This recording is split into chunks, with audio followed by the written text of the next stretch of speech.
মটর ডাল ভিজিয়ে রেখেছিলাম, এটা পেস্ট করে নেব। এই বাঁধাকপি পাতা কুচিয়ে এটাও পেস্ট করে নেব। একটু সাদা তেল দিয়ে দিলাম, কালো জিরা দিলাম, একটু হিং দিলাম।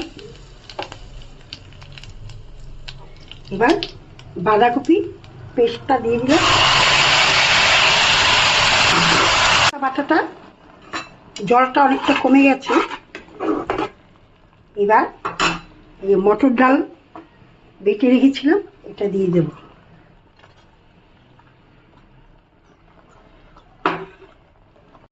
একটু হলুদ দিলাম, নুন যে যেরকম খাবেন। আমার হয়ে গেছে, থালায়